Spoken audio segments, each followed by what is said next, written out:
Can you believe this is Black Friday? This morning, when I checked my orders, I was so startled because the numbers were even worse than in the off-season.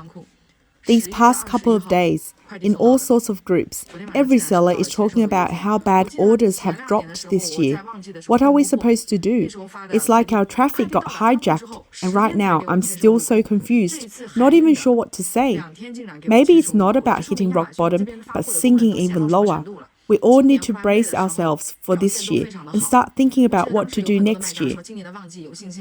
According to a survey by AMZ123, a comprehensive platform for Chinese cross-border e-commerce business, as of November 26th, over 40% of the 560 surveyed sellers were disappointed with Black Friday sales, failing even to clear their inventory.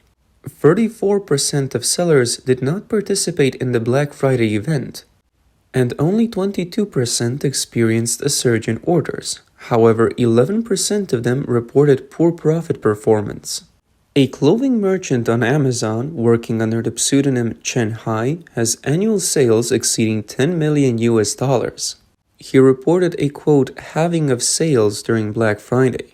Assistant General Manager and Head of Cross-Border Trade, Ding Ling Chao, who works at Zhejiang Evolunion Cross-Border Trade Service, told Yikai that several sellers in home goods, small appliances, and daily necessities described this black market as Amazon's worst. It had low orders and sales but high advertising costs.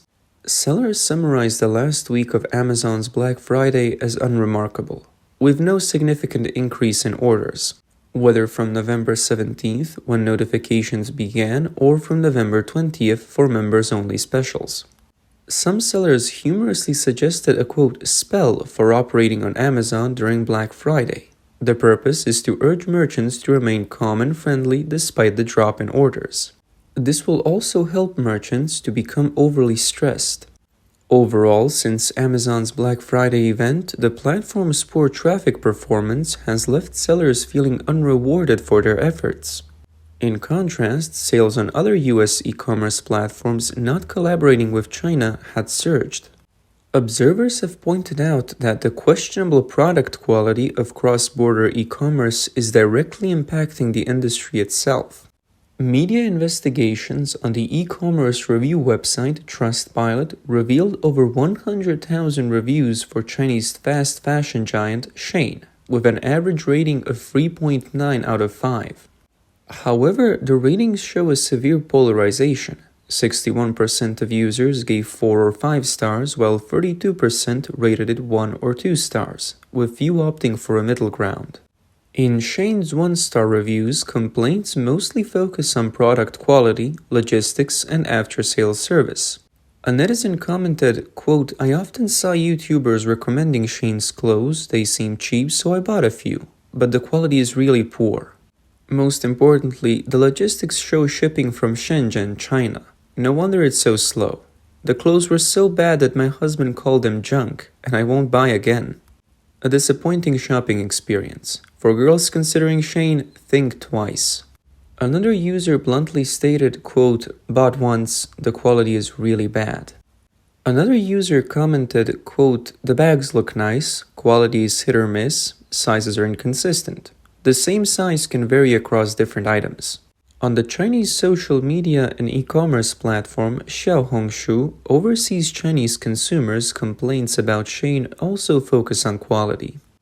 A Chinese student in the US, going by the name Wang Annie, shared, quote, I've bought Shein clothes a few times. Not all are bad quality. If you buy 8 items, maybe 2 or 3 are great value for money, but the rest could be of poor quality, unwearable, or disposable. On the one hand, famous influencers help promote Shein with glamorous photoshopped shots. On the other hand, customers receive extremely poor quality products. This discrepancy leads more consumers to doubt, even suspecting whether they're buying from the same brand, as the quality feels entirely different. Consumers are also increasingly concerned about the transparency of the clothing supply chain. Quote, who is manufacturing Shein clothing? How much are they paid? In summary, as sustainable fashion gathers more interest, consumers are increasingly wary of fast fashion. The primary criticisms from consumers, particularly regarding low prices and subpar quality, have led international customers to slowly move away from engaging with Chinese cross-border e-commerce platforms. Economic experts agree. They believe these factors impacted cross-border e-commerce this year but were not the core reason for poor sales. The fundamental cause is the increasing criticism of Chinese companies and the Chinese government by the US. On June 16th, Florida's Republican Senator Marco Rubio, the Vice Chairman of the Senate Intelligence Committee, and Ohio Democratic Party Senator Sherrod Brown, the Chairman of the Senate Banking Committee, jointly proposed the, quote, Import Security and Fairness Act. The bill aims to strengthen U.S. international trade import regulations, preventing countries like China and Russia, which are non-market economies, from exploiting the, quote, de minimis threshold in current U.S. laws to evade tariffs and other taxes. Additionally, the, quote, Import Security and Fairness Act requires the U.S. Customs and Border Protection to obtain more information about parcels entering the U.S. under the, quote, de minimis threshold, including the country of origin and detailed information about the importer. Therefore, the legislators proposing the bill believe that if it is passed, it will prevent China and Russia from exploiting this provision to flood the U.S. market with low-value goods. This policy, without a doubt, comes as a bolt from the blue for Chinese e-commerce businesses. The most apparent impact is that cross-border e-commerce enterprises will no longer be able to enjoy the exemption from taxes for goods imported into the US worth less than $800. It should be noted that the 800 threshold virtually covers all cross-border direct mail of small package goods from China to the US, such as clothing, shoes, accessories, digital products, toys, and home goods, which typically value well below $800 per package. Consequently, cross-border Chinese sellers who rely on direct mail logistics without overseas warehousing are the most directly affected by this tax policy adjustment. Moreover, not only small cross-border sellers but also some large traders might be impacted. As revealed by several logistics industry insiders, some traders split shipments into smaller packages to evade taxes, a loophole that will no longer be available. The CEO, Wang Wei of Hangzhou Le Chain, a cross-border e-commerce supply chain service platform, said that the direct elimination of the $800 tax-exempt threshold would indeed impact low-end exporters, rendering cheap and low-quality goods unviable. If the threshold is lowered, the situation would need to be analyzed based on specifics, as it relates to the tax-exempt limit and the rate of additional tariffs. A significant reduction in the tax threshold would bring a devastating blow to the industry, including both financial and time costs. Therefore, it's crucial for sellers who depend exclusively on the competitive advantage of, quote, low prices to realize the changing scenario. This will likely hasten a comprehensive structural shift across the cross-border business sector.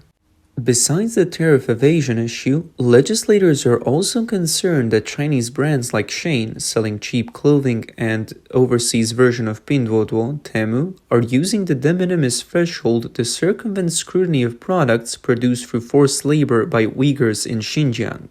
These products could be entering the US market illegally. On June 13th, research by Ultra Information Solutions, a US supply chain vetting company, found at least 10 items on Temu manufactured or sold by companies in Xinjiang. Additionally, Publican, a website that automatically detects fraudulent shipments, identified a number of products on the Temu websites that are manufactured by companies in Xinjiang. These include children's clay, rings, wall panels, rice storage containers, car window ice scrapers, ladles, and bath mats. Although the sources and contacts of these companies were hidden, this still constitutes a severe violation of U.S. import regulations. Senator Rubio pointed out that Shein and Temu's low-price sales model, which has rapidly grown in the U.S., largely exploits the de minimis loophole. Moreover, the rise of these companies likely exacerbates the CCP government's forced labor situation, possibly including the reward for or encouragement of child slave labor. Rubio believes such issues are of great concern as they represent not just unfair trade practices but also moral issues. On June 22, 2023, the U.S. House of Representatives, quote, Select Committee on the Strategic Competition between the United States and the Chinese Communist Party, published a report highlighting that the overseas version of Pinduoduo, Temu, is evading U.S. supply chain scrutiny under the, quote, Uyghur Forced Labor Prevention Act, UFLPA, through low-value sales. The report stated that not only are these actions illegal, but they also involve suspected forced labor. Thomas Duesterberg, a senior fellow at the Hudson Institute in Washington, D.C., commented that this issue highlights the challenges of implementing the UFLPA. He noted that tracing the cotton source of low-priced apparel is difficult but deserves serious attention, especially given that Temu and Shein are circumventing U.S. customs through low-value sales. This issue, he believes, is worth investigating by the U.S. Congress. Earlier in March of the same year, U.S. legislators questioned TikTok's CEO for 5 hours about the platform's relationship with China. E-commerce retailers like Temu also face scrutiny due to their ties with China. Currently, it is almost impossible for the U.S. to discern whether packages below the de minimis tax threshold contain products of forced labor, intellectual property theft, or harmful materials.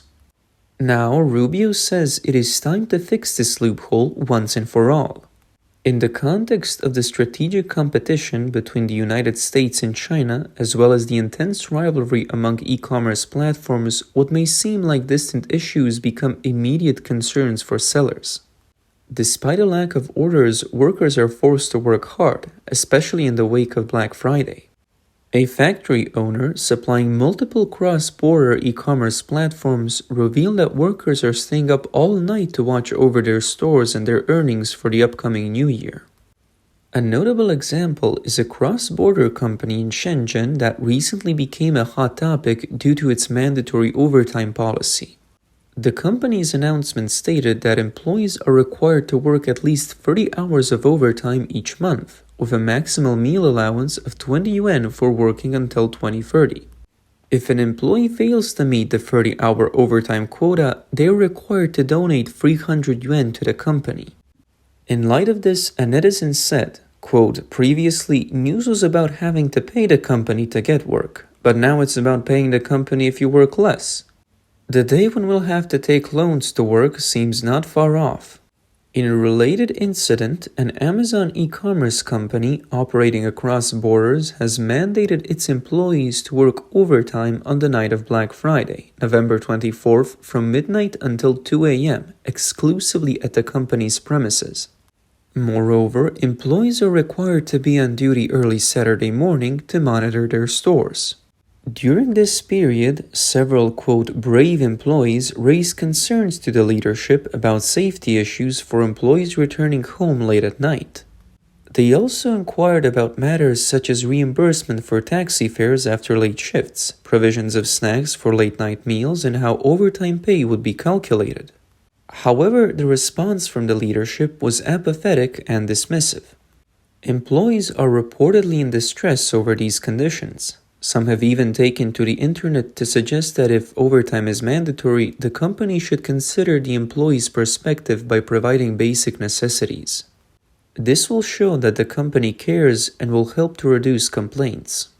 Despite the repeated focus on topics like, quote, stopping excessive internal competition and striving for weekends off, the heavy operational tasks still require many in the cross-border industry to constantly monitor their back-end systems.